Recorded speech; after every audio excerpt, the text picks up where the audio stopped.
Hola, buenas tardes a todos. En el tema de hoy vamos a hablar sobre los modelos preclínicos, modelos in vitro y in vivo en investigación.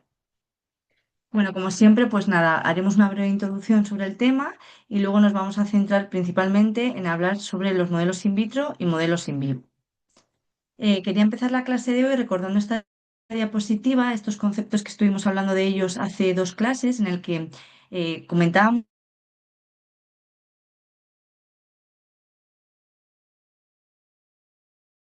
para cubrir esas necesidades clínicas tenía que haber una investigación básica y que esta investigación básica se denominaba investigación translacional, que sería aquella que iba a desarrollar una serie de modelos preclínicos, ¿no? Entonces, para dar respuestas a las necesidades clínicas y que estos modelos preclínicos pues iban a depender de muchos factores, pero principalmente van a depender estos modelos de lo que queremos contestar, ¿no? Entonces, de esto es de lo que vamos a hablar hoy, de parte de qué tipos de modelos clínicos vamos a poder desarrollar. Los modelos preclínicos los podemos, bueno, los podemos dividir en cuatro tipos. Los modelos in vitro, que son aquellos que se realizan son aquellos experimentos que se realizan con células,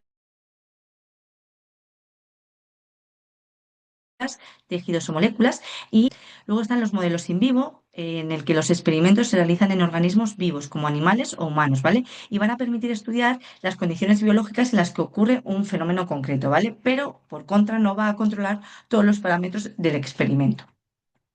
Los modelos ex vivo son aquellos que se realizan con tejidos biológicos de un organismo en un ambiente artificial. Y los modelos in silico son experimentos que simulan computacionalmente diferentes procesos biológicos, que hoy pues no vamos a hablar de esto. Bueno, empezamos hablando de lo que son los modelos de cáncer in vitro. A ver. Hay dos tipos de modelos en cáncer in vitro, los modelos 2D, los cultivos 2D y los cultivos 3D. Cada uno de ellos ofrece una serie de ventajas y desventajas que ahora vamos a comentar, ¿vale? Los modelos de cultivo 2D son los primeros que se desarrollaron. Aquí en el gráfico, pues son los que representan el cultivo de células en flask o en placas Petri, ¿no? Son los de toda la vida, ¿no? ¿Qué ventajas tienen? Son modelos de cultivos sencillos, son de bajo coste, tienen una alta reproducibilidad, son unos modelos en el que las células con las que se trabaja se modifican genéticamente de forma fácil y son muy útiles para el screening de drogas. ¿Cuál es su gran desventaja? Su gran desventaja es que no reproduce el microambiente tumoral y como os acordáis del pasado semestre que tuvimos una clase específica sobre el microambiente tumoral, ya sabéis que este microambiente es especialmente importante, no solo en el desarrollo del tumor, sino también en el proceso de metástasis o cómo el tumor va a ser capaz de comportarse en determinados tratamientos, ¿de acuerdo? Pues la llegada de la permeabilidad del microambiente a los distintos compuestos o a la quimioterapia o a inmunoterapia, etcétera. Por contra, están los modelos de cultivo 3D. ¿Qué ventajas ofrecen estos cultivos? Pues reproducen el microambiente tumoral, tienen una buena reproducibilidad. En ellos podemos cultivar varios tipos de células tumorales, por lo tanto son heterogéneos, ¿no? Permiten mantener la población original del tumor y se conserva la interacción célula-célula de la forma más representativa de la que ocurre en el tumor original, ¿vale? ¿Cuáles son sus desventajas? Pues que son el crecimiento de estas células en estos cultivos 3D es un crecimiento lento y la disponibilidad de los modelos es limitada, ¿de acuerdo? ¿Qué tipos de soportes ofrecen qué tipos de soportes hay para llevar a cabo estos modelos de chips microfluídicos, cultivos de hidrogel o organoides o esferoides? En cuanto a los modelos de cultivo 2D, pues nosotros cultivamos y dejamos que crezcan las células en una placa de Petri, ¿vale? En una base sólida, ¿de acuerdo? Las células establecidas que se obtuvieron fueron las células GILA, que se obtuvieron de un cáncer cervical de una paciente en 1951, ¿de acuerdo? Hoy en día hay una gran cantidad de líneas celulares establecidas que se pueden comprar pues en distintas casas comerciales. Aquí os he puesto un ejemplo, la ATCC, la American Type Culture Collection, que es la más conocida, es la primera que se desarrolló toda esta comercialización con líneas celulares establecidas, en este caso relacionadas con la leucemia, ¿no? Tanto mieloide como crónica como linfoide. Y como podéis ver, pues bueno, cada una tiene un nombre concreto, ¿no? Te indica la fuente del tumor, te indica también la enfermedad, el gen mutante que tienes, si tiene alguno de ellos, las mutaciones en la secuencia, etcétera. Este tipo de líneas celulares establecidas pues pueden provenir de tumores humanos, ¿no? O de tumores animales, y que debido a su crecimiento descontrolado y continuo de las células tumorales, pues permiten que nosotros las podamos cultivar en el laboratorio. Sin embargo, también podemos utilizar células primarias que no sean tumorales y que las podamos modificar genéticamente para que haya un crecimiento continuo, ¿vale? También estableciendo ese cultivo. En muchos casos, esta modificación pasa por introducirle vectores o fragmentos de secuencias virales que van a permitir que la célula se diferencie y crezca de forma continua.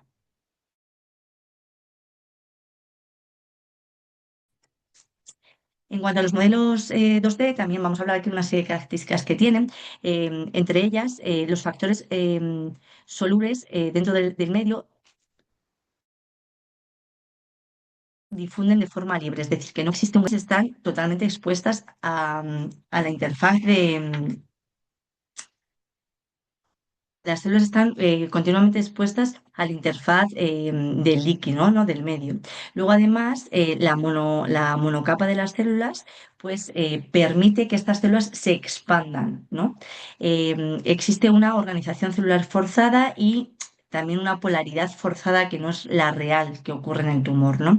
Y las interacciones entre célula y célula son bastante restringidas. Aquí os he puesto dos ejemplos de dos tipos de líneas celulares establecidas, las JURCAT, que es una línea celular establecida de leucemia linfoide aguda tipo T, y las GEC293T, que son células provenientes de riñón embrionario.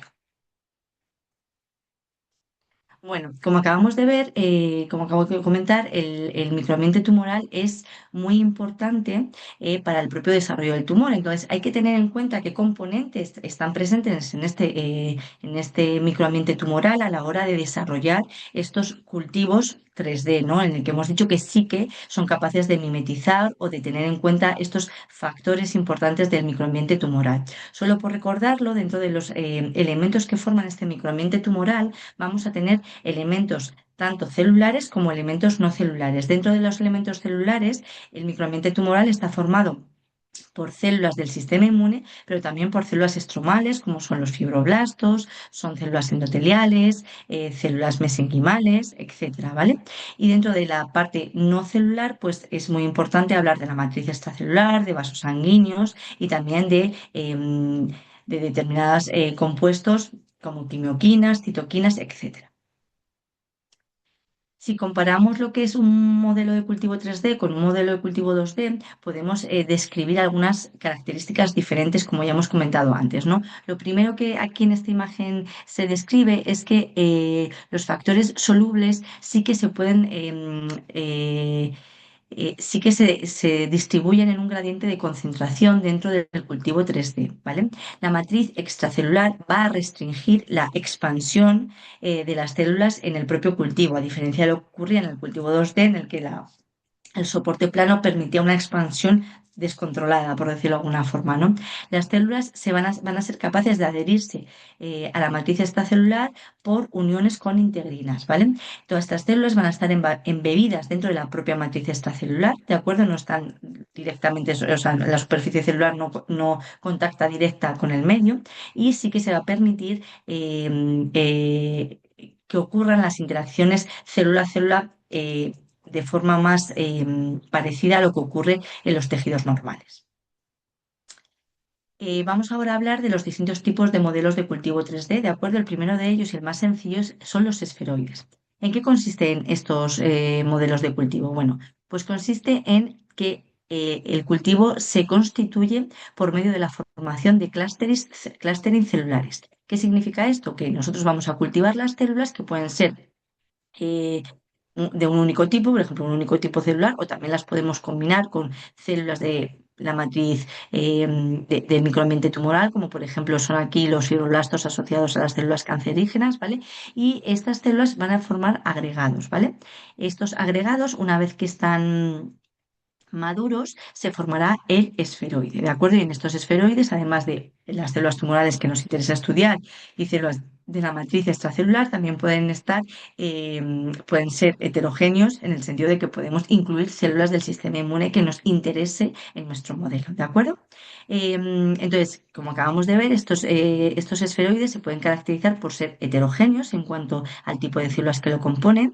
Em, las rutas de señalización y expresión génicas en estas células son similares a lo que ocurre en el tumor in vivo.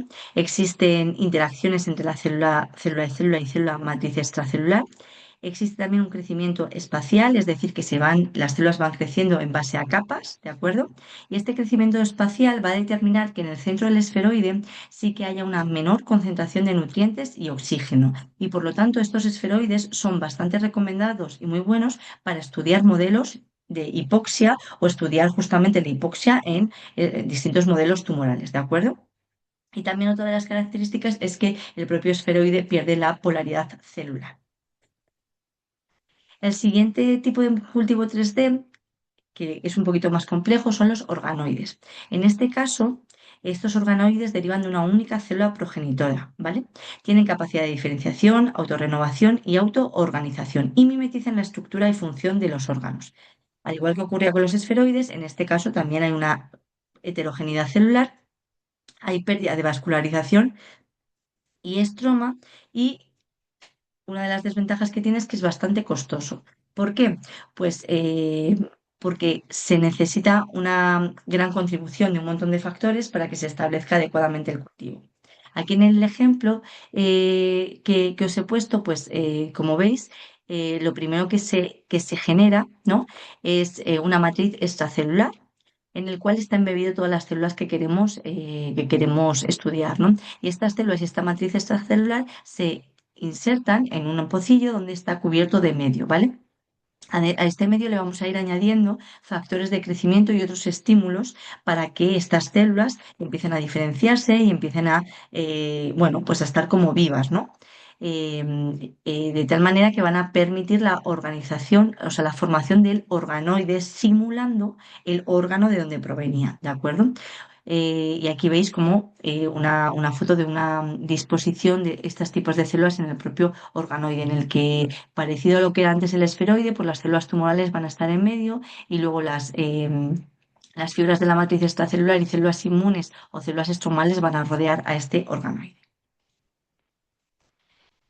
El siguiente tipo de cultivo 3D es los hidrogeles. Los hidrogeles se caracterizan por un tipo de cultivo que mimetiza la estructura de la matriz extracelular, ¿vale? Esta matriz extracelular va a estar compuesta por biopolímeros como la fibrina o el colágeno, ¿vale? Son muy buenos porque las células que se cultivan en estos hidrogeles tienen gran capacidad de dar respuesta a estímulos, ¿vale? Por contra, este tipo de cultivos 3D son ineficaces en la distribución de los nutrientes en todas las células que componen el cultivo y también es ineficaz en eliminar los debris y los metabolitos celulares. Aquí en el ejemplo, pues vemos cómo el hidrogel en esta matriz, pues vamos a sembrar la mezcla de células que nos interesa, ¿de acuerdo? Una vez que esto se madure, vamos a poder, a partir de este hidrogel, pues analizar diferentes cosas que nos interesen de nuestro propio cultivo, ¿de acuerdo? Otro de los cultivos 3D que se ha desarrollado es el organ on a chip. En este caso, como ventaja, lo que acabamos de decir de los hidrogeles, el sistema de microfluídica que se establece en este chip, ¿vale? Va a permitir la circulación de aire y de fluidos. Va a aumentar el acceso a los nutrientes mejorando así la interacción celular y además clarificando los desechos, ¿vale? Y por eso es un sistema muy atractivo y muy interesante, porque las células van a estar siempre como en una situación adecuada, ¿no? De salud, porque no va a haber desechos en el medio y además va a haber un aporte continuo de nutrientes y de oxígeno, recircularizando el medio. En contra, pues este tipo de cultivos es más caro que los que acabamos de comentar previamente, ¿de acuerdo? Además, este tipo de órgano on a chip nos permite que podamos distribuir o generar el cultivo de una manera natural, como aquí indica en la parte más inferior del dibujo, ¿vale? O también un cultivo diseñado específicamente, ¿no? En este caso, en este cultivo diseñado, lo que han hecho ha sido separar de alguna manera los fibroblastos asociados a las células tumorales y las propias células tumorales. ¿Para qué? Pues para poder ver cómo quizás las quimioquinas o los estímulos que entre ellas se dirigen pueden favorecer que haya un traspaso o una migración de las células de un sitio a otro, ¿vale? Y este tipo de chips nos permite realizar este tipo de experimentos. Y por último, pues el más moderno y el último desarrollado son los modelos 3D de bioprinting, que como su nombre indica, lo que hace es imprimir en 3D lo que es un propio órgano, ¿no? Es, en este caso, pues es una técnica muy novedosa. Sin embargo, nos va a permitir definir una arquitectura y una composición pues muchísimo mejor, ¿no? La reproducibilidad va a ser muy alta, aunque ¿qué pasa? Que el proceso de impresión con las células es un proceso muy delicado en el que podemos tener una gran pérdida de viabilidad celular durante el proceso y por lo tanto todavía está en vías de desarrollo, ¿de acuerdo? Y muy pocos laboratorios presentan esta tecnología porque es muy costosa.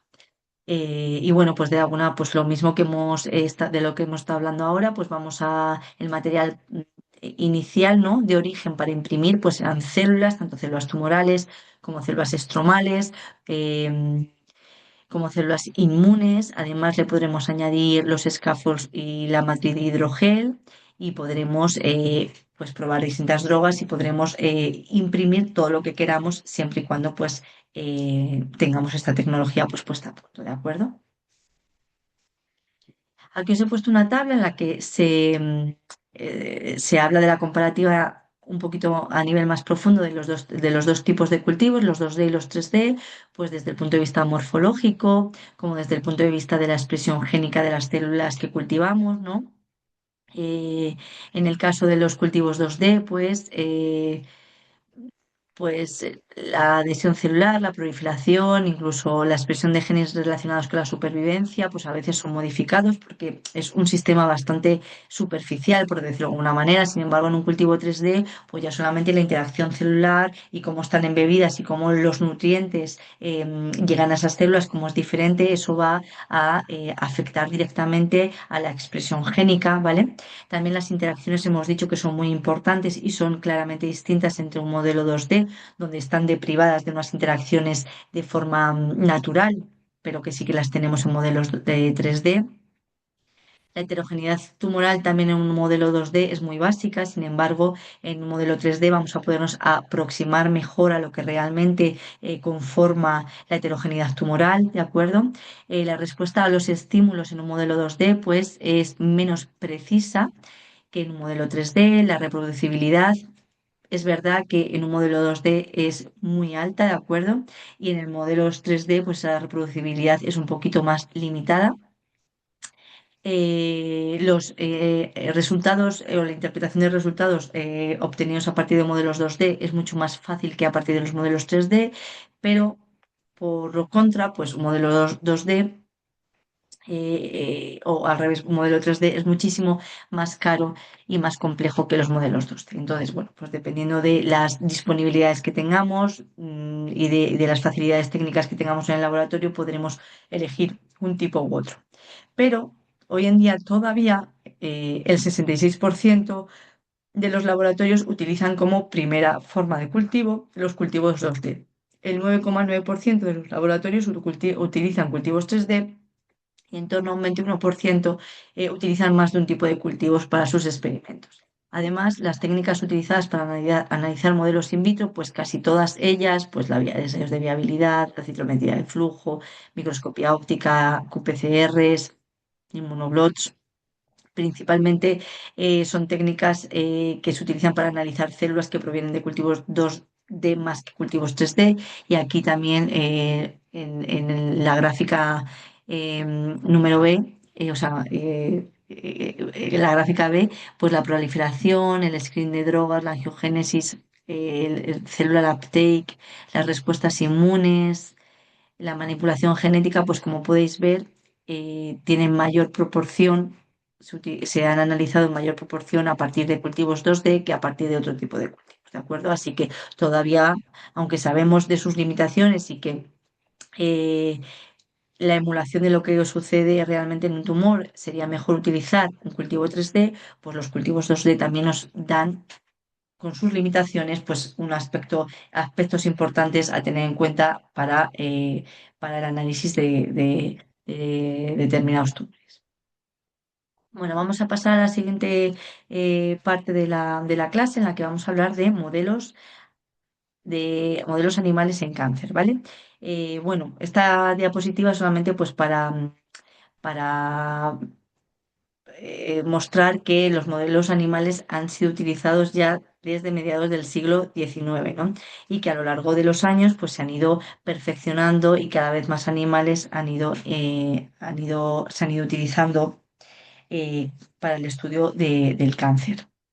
Es verdad que hoy en día existen unas normas muy estrictas y unas formaciones muy necesarias para poder trabajar con animales y para justificar que el uso de animales es la única manera para poder dar respuesta a las preguntas científicas que quieres contestar, ¿de acuerdo? No, tengo que decir que es verdad que la legalidad y la legislación está muy seria con este tema y eh, hay que tomarse muy en serio el uso de animales para investigación hoy en día. Existen varios tipos de modelos animales en cáncer, como aquí veis, pues el zebrafish, primates, el cerdo, que se utiliza para un montón de tipos de investigaciones distintos, para trasplantes, eh, de un montón de órganos, y luego pues los que más conocidos, la rata y el rato. ¿Por qué se utiliza el ratón? Pues bueno, pues tiene un genoma altamente homólogo a los humanos, es de fácil alimentación, tiene bajo coste y se modifican muy fácilmente, se modifican genéticamente de forma fácil, ¿de acuerdo? Pero también ya desde hace unos cuantos años, el modelo de zebrafish, la especie de daño rerio, ha sido altamente utilizada por lo que os voy a contar ahora. Presenta un genoma homólogo a los humanos, es decir, el 70% de su genoma es igual al nuestro. Uno de 8 genes que producen enfermedad en humanos tienen su equivalencia en el pesebre, por lo tanto es un modelo muy bueno para estudiar enfermedades, ¿de acuerdo? Tiene una talla pequeña, tiene un bajo coste, tiene una rápida reproducción y además con una puesta tenemos hasta 200 huevos. Los embriones son transparentes, pudiendo analizar el desarrollo embrionario de una forma muy fácil y visual. Los adultos transgénicos o inmunodeficientes son transparentes y además esto nos permite que podamos, por ejemplo, a adultos que les hemos trasplantado células tumorales, las vamos a poder ir visualizando, ¿no? A medida que estas células crecen o se mueven a lo largo del organismo o migran, etcétera, ¿no?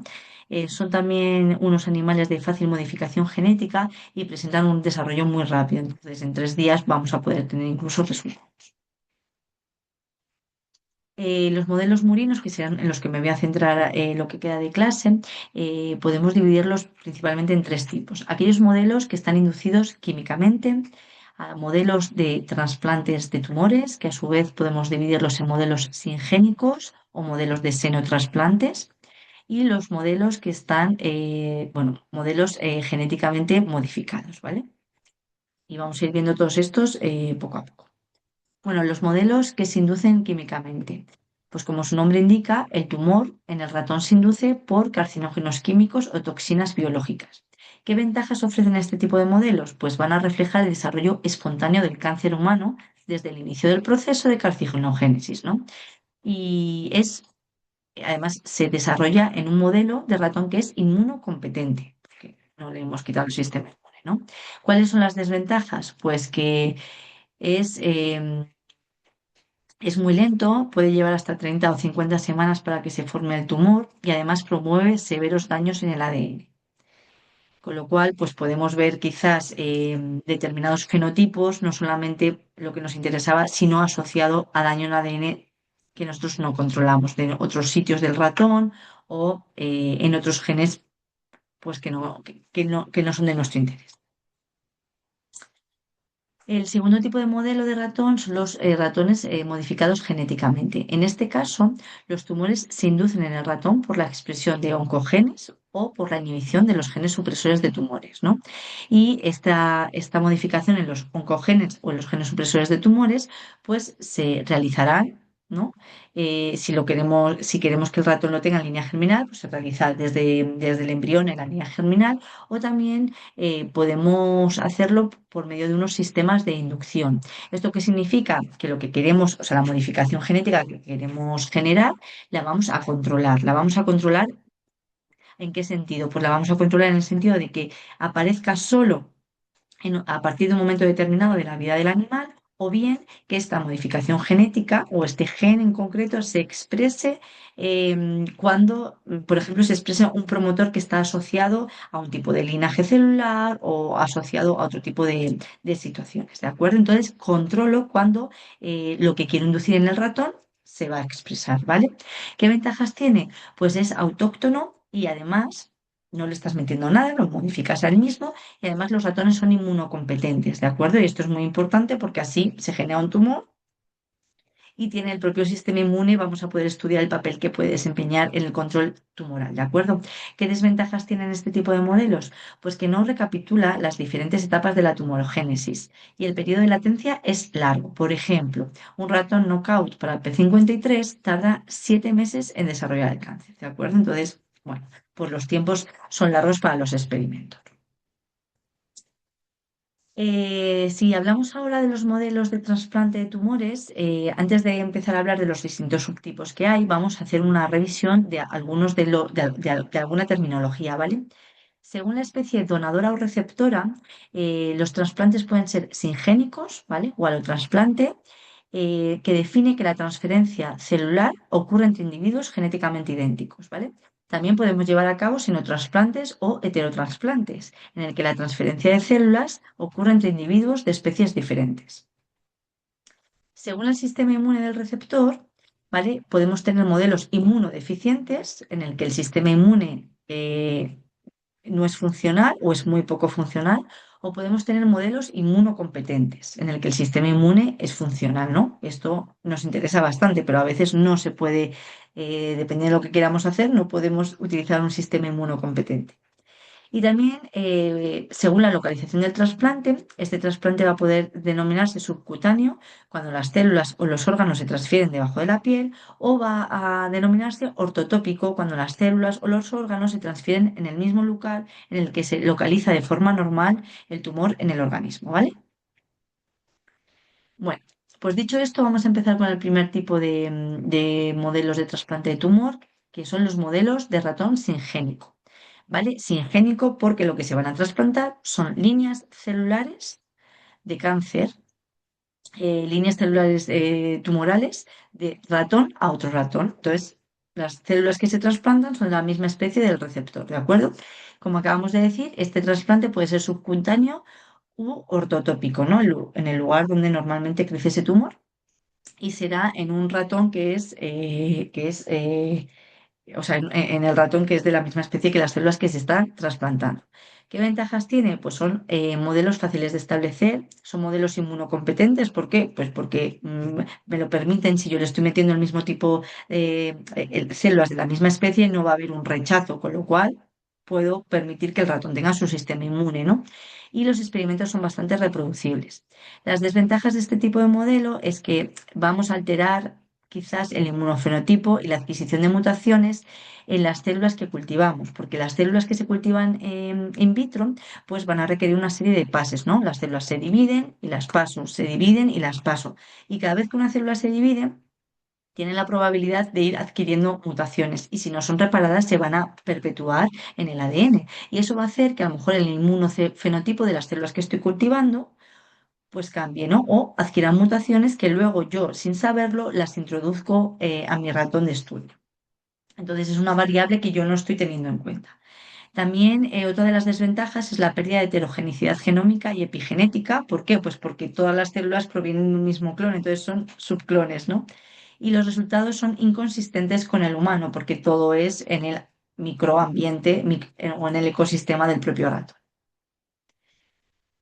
Dentro de los modelos de senotrasplante, en el que lo que trasplantamos al ratón son células de distinta especie, podemos tener un tipo primero de modelos que son los CDX, que son senotrasplantes derivados de líneas celulares, ¿vale? Igual que hacíamos antes, que eran líneas celulares establecidas de ratón y si lo trasplantamos al ratón, ahora vamos a utilizar em, líneas celulares establecidas de humano que se lo vamos a trasplantar al ratón, pues subcutáneo u ortotópicamente. ¿Qué ventajas? Buena reproducibilidad, igual que anteriormente, disponibilidad de un montón de líneas tumorales en el mercado, como os he dicho en el ATCC o en otras casas comerciales, tenemos infinidad de líneas celulares establecidas de tumor, ¿vale? Van a ser de fácil manejo y bajo coste. ¿Cuáles van a ser las desventajas de este tipo de modelos? Lo que acabamos de decir, las características biológicas de las células van a poder cambiar a lo largo de los distintos fases a las que se ven sometidas durante el proceso de producción de esas células, ¿no? En los propios cultivos in vitro. La heterogeneidad de estas células es limitada porque cultivamos y son todas prácticamente iguales y los ratones en este caso sí que son inmunodeficientes porque les estamos trasplantando unas líneas celulares de otra especie. Por lo tanto, si no son inmunodeficientes va a haber rechazo, ¿no? Con lo cual no vamos a poder analizar lo que nos interesa. Em, el siguiente tipo de modelo de ratón de senotrasplante son los PDX. En este caso, en vez de utilizar líneas celulares establecidas de humanas, lo que hacemos es utilizar directamente fragmentos del propio tumor humano, ¿vale? Eh, Cogemos un fragmento del tumor humano, digerimos ese fragmento humano, ese fragmento del tumor y lo implantamos de igual manera que antes en estos ratones, ¿vale? Igualmente, los ratones inmunodeficientes, porque si no habría rechazo, ¿vale? Y a medida que crecen estos tumores en el ratón, vamos a ir haciendo pases de este senotrasplante en más ratones, de tal forma que vamos a tener una corte de ratones que presentan eh, células de un paciente en concreto y de un tumor concreto, ¿de acuerdo? ¿Qué ventajas? Pues esto nos va a permitir preservar a largo plazo células tumorales, ¿no? Es un modelo muy fisiológico porque vamos a mantener el perfil genético e histológico y probablemente epigenético de las células tumorales del tumor original, ¿vale? Desventajas. Largo periodo de latencia antes de que se establezca el tumor. ¿Vale? La heterogeneidad es limitada porque vamos a introducir un fragmento y entonces no, a lo mejor ahí no está representada la heterogeneidad real de lo que es el propio tumor, pero bueno, los ratones, como hemos dicho, son inmunodeficientes y son modelos bastante costosos de establecer, ¿vale? Pero hay muchos laboratorios que son muy expertos en el desarrollo de estos modelos PDX, son muy útiles para la investigación. Em, en el caso de los modelos de ratón inmunodeficientes, existen varios tipos de ratones inmunodeficientes y en el caso de los ratones PDX, los ratones que se aconsejan que se utilicen inmunodeficientes para desarrollar estos modelos son los NGS. Son ratones que no tienen estos que os tengo aquí marcados con la flechita azul, no tienen ni células T, ni células B, ni células NK. Son los ratones más inmunodeficientes que existen. Como ves en la tabla, eh, los ratones NUD pues, son deficientes en células T, los SCID-mice en células T y B, los NOD-SCID en T y B y los NSG en T, B y NK, ¿vale? Y son los que se indican para realizar este tipo de trasplante de modelos PDX, ¿vale? Aquí, bueno, puedes leer las características de cada uno de estos modelos. En base a lo que te interese y lo que vayas a hacer, puedes escoger unos u otros, porque cada uno de ellos pues tiene una serie de ventajas y desventajas. Vale, y por último, quería hablar de los modelos de ratones humanizados, ¿no? En este caso, en los modelos de ratones humanizados, lo que vamos a trasplantar en los ratones son células humanas, ¿vale? Células tumorales humanas, pero vamos a hacer que el ratón sea inmunocompetente, porque con el PDX acabamos de ver que el ratón era inmunodeficiente, ¿no? Entonces, ¿cómo se va a realizar esto? Pues se va a realizar también trasplantando células del sistema inmune para que ese ratón sea inmunocompetente. Entonces, trasplantaremos tanto células tumorales humanas como células del sistema inmune humanas en ratones que son previamente inmunodeprimidos, ¿vale? Existen varios tipos de modelos humanizados, algunos más sencillos y otros más complejos. Entonces vamos a empezar por el tipo PBL, que es un modelo en el que tú lo que trasplantas son linfocitos de sangre periférica, ¿vale? Pues nada, de sangre de un donador adulto, tú extraes las PMCs, ¿vale? Y en ratones adultos inmunocomprometidos les transfieres estas, células del sistema inmune, ¿de acuerdo? A este ratón, pues luego ya le podrás trasplantar tus células tumorales, ¿de acuerdo? ¿Qué otro tipo de ratones hay? En los modelos humanizados en los que en vez de trasplantar PBMCs, vamos a trasplantar células madre hematopoyéticas. La fuente de estas células madre hematopoyéticas van a ser células de cordón umbilical, células de médula ósea, el hígado fetal o células madre hematopoyéticas de sangre movilizadas, ¿de acuerdo? Estas células, pues igual que hemos dicho antes, podrán ser trasplantados en ratones adultos inmunocomprometidos o incluso en fetos, ¿no? Que han sido previamente irradiados en este caso para, inmunocomprometer el sistema inmune del propio ratón y poner el sistema inmune humano, ¿vale?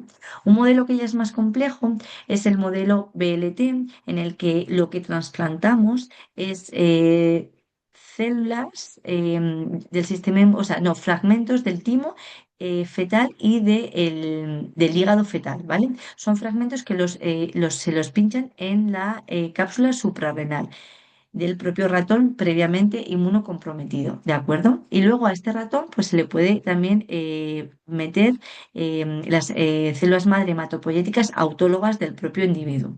Este modelo es bastante es muy bueno porque va a reproducir todo el sistema inmune, es de lo mejor. Sin embargo, está bastante limitado poder realizar estos tipos de modelos porque necesitamos para ello partir de hígado y timo fetal. Y esto, pues, como os imagináis, pues no es fácil, ¿de acuerdo? Y por último, modelos humanizados PDX. En este caso, lo que hacemos es que a partir de PMCs humanas, ¿de acuerdo? Por vía intraperitoneal o ultravenosa, pues se inyectan en ratones inmunocomprometidos, pues se les trasplanta estas células del sistema inmune y a la vez, pues se le trasplanta fragmentos de tejido de tumores humanos, ¿no? Generando así los ratones PDX, pero en este caso presentan un sistema inmune competente, ¿no? Humano.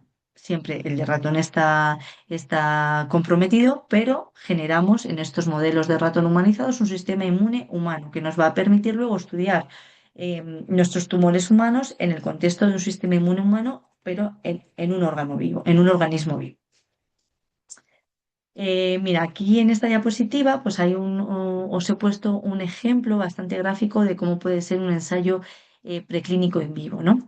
Entonces, empezamos por un paciente que tiene cáncer, ¿no? Y de este paciente que tiene cáncer, nosotros extraemos el tumor, ¿no? En los tejidos accesorios. Y también extraemos las PMCs. Eso lo dejamos ahí de momento. Entonces, del tumor vamos a adquirir esas células tumorales, ¿no? Y con esas células tumorales vamos a poder realizar modelos PDX, ¿no? Para tener una corte de ratones que presenten, ¿no? Que reproduzcan y presenten estas células tumorales, ¿de acuerdo? Por otro lado, con esas células tumorales vamos a poder hacer estudios en cultivos 2D o vamos a poder también hacer estudios en cultivo 3D. Por ejemplo, en este caso, pues son organoides. Por otro lado, las células tanto de cultivos 2D como de cultivos 3D o las células que hemos crecido y desarrollado en los modelos PDX las vamos a utilizar para inyectárselas a ratones que han sido previamente irradiados y por lo tanto son inmunocompetentes, no rechazando esas células humanas, ¿vale? Del tumor, ¿vale? Que a su vez, además, eran modelos humanizados. ¿Por qué? Porque hemos cogido las células del sistema inmune del mismo paciente, ¿vale? O podrían ser también, en este caso, alogénicas de otros pacientes, y reconstituimos en ese ratón el sistema inmune humano. Entonces tenemos un ratón inmunocomprometido en el que le estamos metiendo las células del tumor, ya sean de cultivos 2D, cultivos 3D o PDX, y en el que le hemos reconstituido el sistema inmune de los humanos. En este modelo vamos a poder entonces analizar un montón de cosas, ¿no? En relación a la expresión génica de las células, marcadores, interacciones, cómo funciona el sistema inmune, probar inmunoterapias, probar distintos reactivos, terapias, quimios, ¿vale? Entonces, sería un ejemplo de un modelo de ratón humanizado ideal para estudiar el ambiente y el desarrollo del tumor. Aquí lo que muestra esta diapositiva o refleja, ¿no? En resumen, pues es el uso de estos ratones humanizados para testar inmunoterapias en la investigación en cáncer, ¿no? Pues están siendo muy utilizados para testar terapias basadas en anticuerpos, terapias basadas en la terapia adoptiva celular, las CAR-T, los TILs, los LAC cells, ¿vale? También terapias para analizar citoquinas como inmunoterapias, también para el estudio de vacunas contra el cáncer o virus oncolíticos. Además de los ratones, existen otros modelos animales para el tratamiento del cáncer, ¿vale? Aquí os pongo algunos de ellos y están asociados a un tipo de estudio que actualmente se está llevando a cabo, ¿no? Pues perros Beagle, las ratas, los ratones, monos, em, conejos, gatos, cerdos, que os he dicho que son muy utilizados en investigación. Y bueno, por último, pues animaros a revisar la bibliografía que os pongo aquí en las siguientes diapositivas y cualquier cosa que necesitéis o queráis profundizar más en este tema, si tenéis alguna duda, pues me escribís al correo de la uni y bueno, estaré encantada de contestar a vuestras preguntas. Y nada, pues nos vemos para la siguiente clase, que creo que ya será en mayo. Así que nada, muchas gracias por vuestra atención y hasta luego.